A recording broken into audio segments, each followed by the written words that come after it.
నువ్వు అనుకున్న ఫలితం ఆలస్యం అవుతుందేమో, అంతేకాని ప్రయత్నిస్తూ ఉంటే ఏదో ఒకరోజు ఖచ్చితంగా అందుకుంటావు మిత్రమా.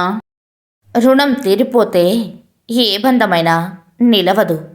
రుణం ఉంటేనే ఎవరితోనైనా స్నేహాలు, బాంధవ్యాలు కలుస్తాయి. మనకు ఎవరైనా ఎదురుపడినా లేక మాట కలిపినా కూడా అది కూడా రుణబంధమే.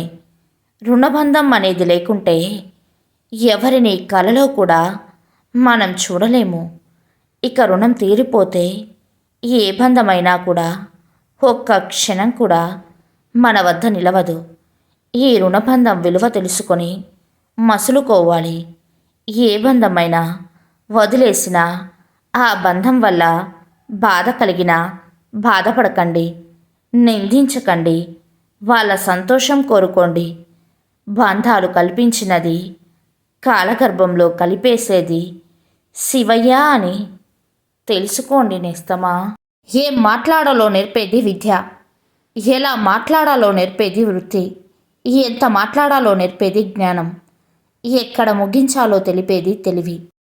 ఒక్కసారి మనసు ముక్కలైతే తరువాత నోటి వెంట వచ్చే మాటలు కూడా కఠినంగానే మారిపోతాయి నేస్తమా. జీవితం కష్టమైనదే, చాలా సవాళ్ళు ఎదురవుతాయి. అన్నిటినీ జయించడానికి ఒకటే మార్గం.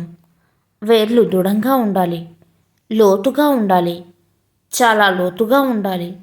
ఇంకెప్పుడు నీ మట్టి నుంచి నిన్ను వేరు చేయనంత లోతుగా ఉండాలి. కోపం నీ క్యారెక్టర్ను చంపేస్తుంది. నీ నిజాయితీ నిరూపించుకోవాలి అనుకుంటే ఆలోచనలతో ప్రయత్నించు, ఆవేశంతో కాదు. అనవసర ఆవేశం నీ వ్యక్తిత్వాన్ని మరింత చంపేస్తుంది అని గుర్తుంచుకోనేస్తమా.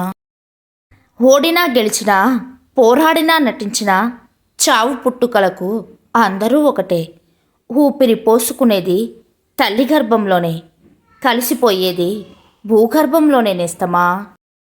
సమయం, కాలం ఇవి రెండు మనకు కనపడవు, కానీ మనల్ని నడిపిస్తాయి.